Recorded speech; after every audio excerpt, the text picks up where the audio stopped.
14. Going back to House Bill 275, I call Andrew Manus, who has signed up. Thank you, Madam Chairman, and thank you, honorable members of the committee. Today, I present testimony in favor of HB 275. It's a bill I believe would change state law to clarify executive power during a state of emergency to preclude the overreach we have seen over the past year. Importantly, there's provisions that I support in HB 414, HB 417, and HB 433, which are before your committee, as well as HB 277, HB 280, HB 325, HB 559, and HB 389, which are before the New Hampshire House Committee on Legislative Administration, which also seek to implement additional checks on executive power. I trust that you're going to take the best ideas from all these bills and amend one or two of them to present the best case reform of our emergency statutes for adoption. I also support HCR 2, which would end the current state of emergency. I once believed this dystopian nightmare would be over in April of 2020. And the fact of the matter is I honestly can't believe that I'm presenting this testimony to you today, as I never would have imagined an abuse of power of this magnitude could be committed in our free Republic of New Hampshire. Part 1, Article 29 of the state constitution makes it clear that only the legislature may suspend or enact laws in New Hampshire. Part 2, Article 5 makes it clear that these same laws may not be repugnant to the Constitution. Arguably, RSA 445 as written should align with these principles, and in Section 3E, it should be clear that the governor's authority to perform and exercise such other functions, powers, and duties as are necessary to promote and secure the safety and protection of the civilian population does not give him or her authority to suspend law, make new law, or suspend the Constitution. But during this protracted nightmare, the governor has done all three things. In fact, when it comes to the institution of emergency orders written under the supposed authority of this section, the chief executive and his departments have written new policy, enforced the same policy, and created an adjudication process for the same policy, effectively giving the executive branch legislative, executive, and judicial functions. This directly violates Part 1, Article 37 in the state constitution, which states that the legislature, executive, and judicial ought to be kept as separate from and independent of each other as the nature of a free government will admit. In other words, a state of emergency does not erase or minimize the legislative or judicial branches, and yet in practice, these other two branches have been largely missing in action.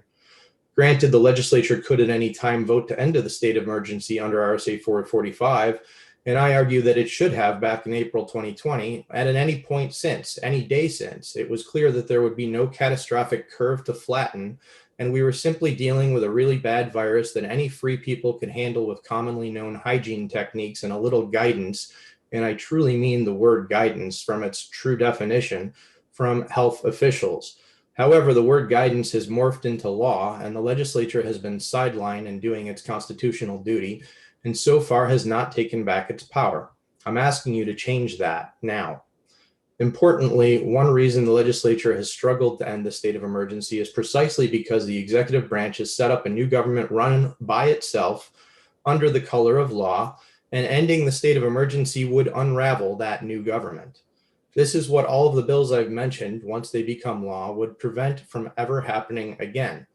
Now, I like HB 275's provisions and have chosen to speak directly on this bill because it so eloquently and firmly plants the authority for extending a state of emergency into the hands of the legislature where it belongs, and it preserves autonomy in the hands of the people to govern themselves, even in the midst of chaos, because in America, we believe the people know best how to manage their own lives and the lives of those around them.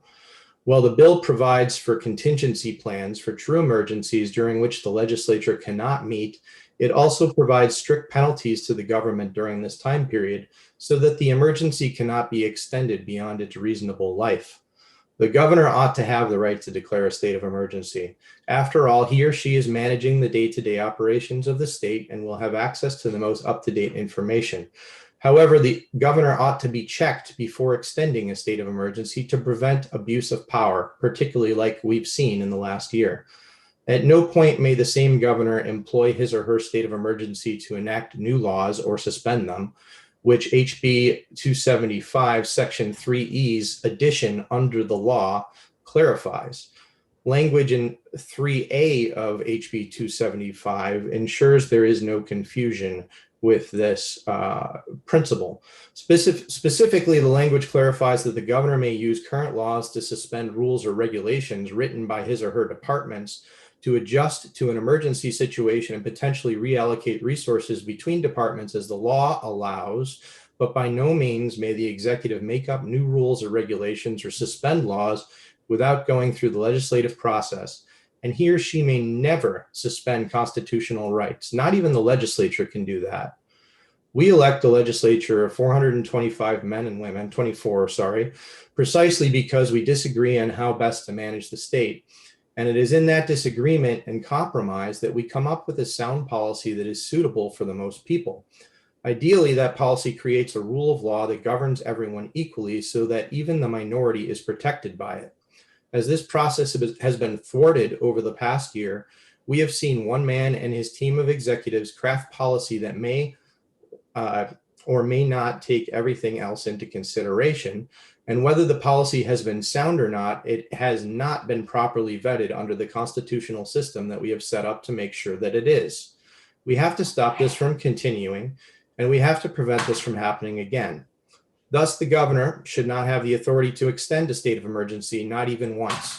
After 21 days, the legislature, if not the whole state, should have the ability to get up to speed on what is actually happening and make an informed judgment as to whether the emergency persists.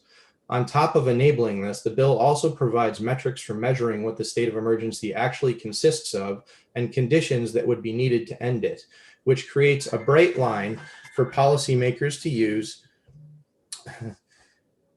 Excuse me, I got a phone call.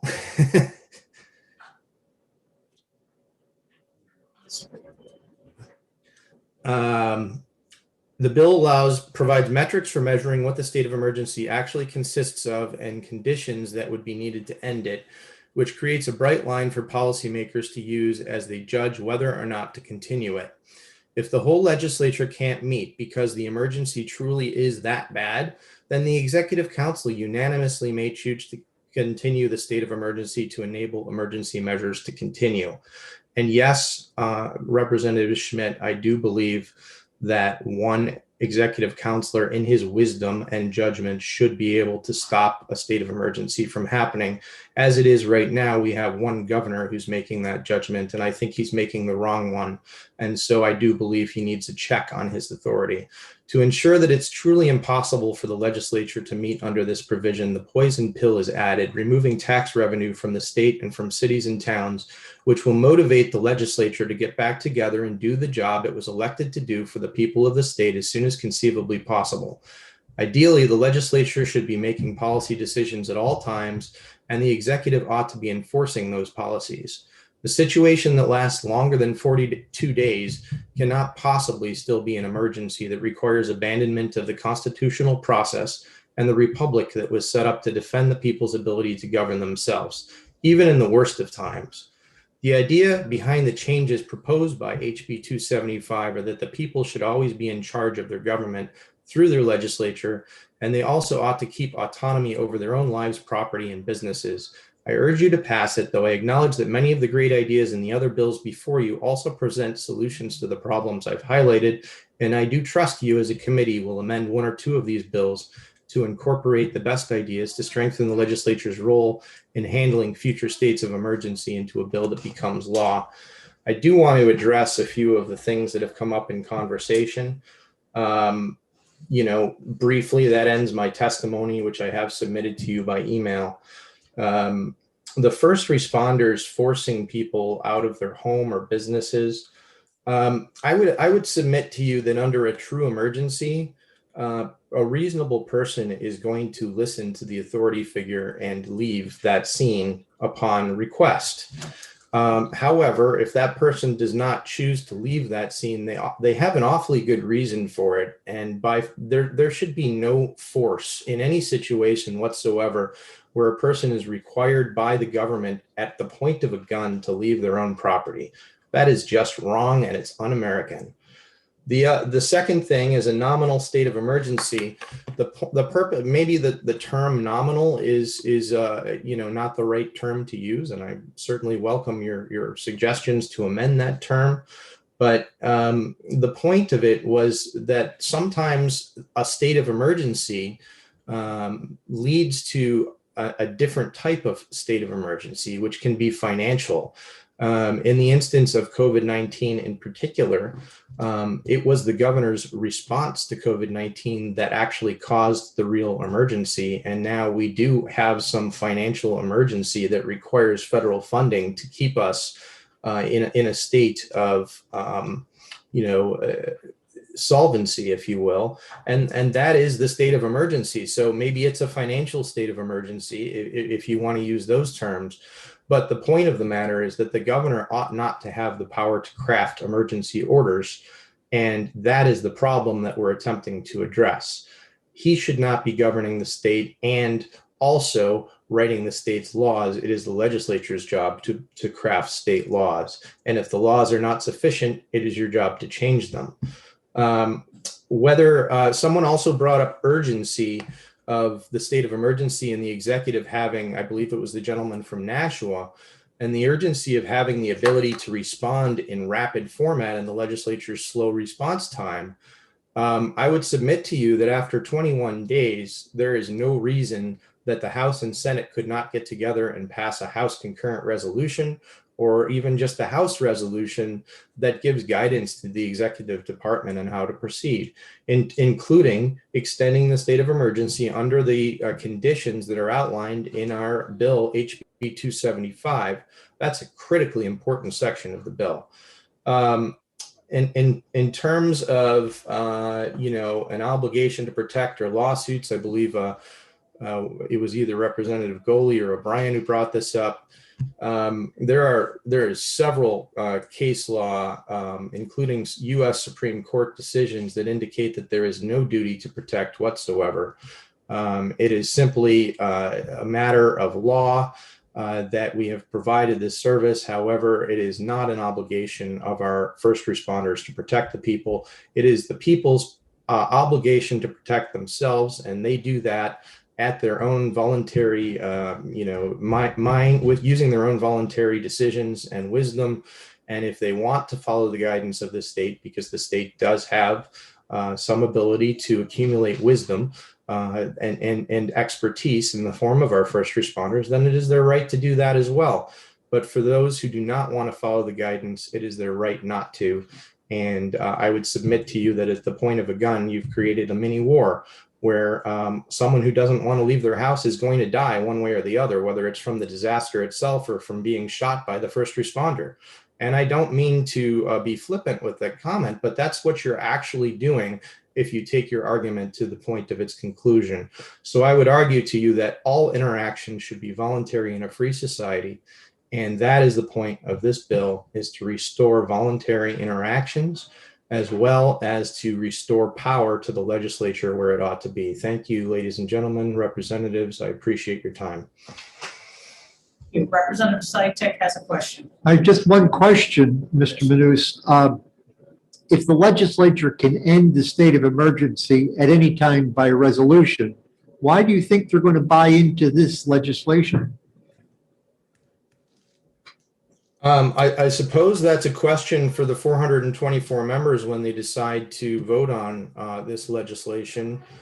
I do know that HCR2 is being heard today in a different committee. I've already testified on that, Representative Sytek, and I testified in favor, as I'm sure you could assume. And I think it is well past due time for the legislature to do just that. But the point of these bills, all of the ones I've mentioned here, is not to end the state of emergency. It is but to protect the state in the future, so that when there is another situation that warrants a state of emergency to be called, that there are added checks and balances to make sure that one man does not have ultimate power and authority to do whatever he wants. Perhaps this one man, who happens to be our governor right now, has made wise decisions, and I'm not going to begrudge him or even get into his decisions on this matter. Maybe you agree, Representative Sitek, that he has made good decisions. I don't know whether you do or don't, but that's neither here nor there. The point of the matter is that one man should not have that role and authority. That power has been vested in an elected legislature, which represents the people of this state, and it is the people of this state who ought to govern themselves. Representative Schuett. Madam Chair, Representative Manous, when Representative Blasek testified, she mentioned that you and she basically wrote the language of House Bill 275, and yet, as with her, I don't see your name listed as a sponsor. May I ask why not? Well, that's a very easy question to answer, Representative Schuett. I am not a representative. I'm just a man who has the ability to write. And yes, I did put some time in and help write this bill. I'm happy to answer any questions about the bill because of that. Thank you. I'm sorry. Are you not, Sorry Mr. for my error. I was a representative in 2011 and 12, but I that was a long thought I time. remembered the name. Madam Chair, I do have one other question. Ask it. Mr. Manous, you mentioned that you felt that the executive powers that the governor is enacting have been shown to be an abuse of power. But would you not say that the overwhelming electoral support that the governor received in the midst of this pandemic while we were all handling these emergency powers shows that the vast majority of the citizens of New Hampshire felt that the governor was not abusing his power? Thank you. That's a really great question, Representative Schuett, and I really appreciate it. Part of the question is political, and if you want my opinion, please ask in a follow-up. I'll be happy to provide my opinion of why the governor was reelected, but it's a political question, and I don't think it's germane. But I do want to, explain that we don't live in a democracy where the majority rules or the most praised or popular idea wins the day. We live in a republic, and even the best ideas ought to be vetted and held up to the standard of law written into the Constitution to ensure that the majority's rights are protected. I'm going to give you an example. If 99 people of 100 think that one person's land that he purchased and developed under the law is better suited to another private purpose, it doesn't matter. We have a constitutional provision that we actually passed fairly recently that prohibits that majority from taking the land because that one person has a right to the land. The point of the example is that we have laws in the state that you may have even helped write yourself, and these laws are being disregarded right now by our executive, and they shouldn't be. The Constitution makes clear that only the legislature or the people have the authority to suspend or create laws. The governor and other executive branch officials don't have this authority. In a state of emergency, they still don't have that authority, yet they've claimed it. So what I'm asking you to do is to do what is right under the rule of law and under our Republican form of government, and clarify RSA 445 to indicate to this governor or any other governor that comes after him that they don't have the authority to suspend the Constitution, that they don't have the authority to suspend laws or make new ones, and that power is vested only in the legislature, which is what the Constitution says. But I do believe it needs to be clarified. And because of the testimony of Representative Blasek that she made earlier, it's very clear that it does need to be clarified, particularly following the Binford ruling. So that is what we're asking you to do as a legislature, as our representatives of the people at large in this state. Thank you. Representative Fontenot, you have a question?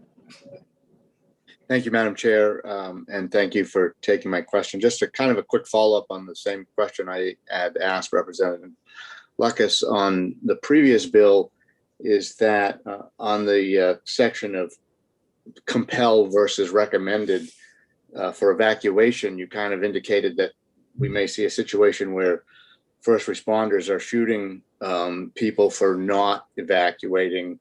Do you know, or do you have an example of where that may have occurred in the past that would indicate this is a problem we need to deal with? Representative Fortnew, I hope I pronounced your name correctly. I appreciate the question. The comment was made in hyperbole, intended to show that if you take the law as it's written to its logical conclusion, you're forcing someone out of their home or business. Force is, ultimately results in, at the end of a point of a gun, if someone is not willing to comply with that force. So while I don't know of that ever happening, I do know that it is a person's right to stay in their home if they so choose, and the government should not force them to leave. And that's the point of this provision. Thank you. Any other questions? All right,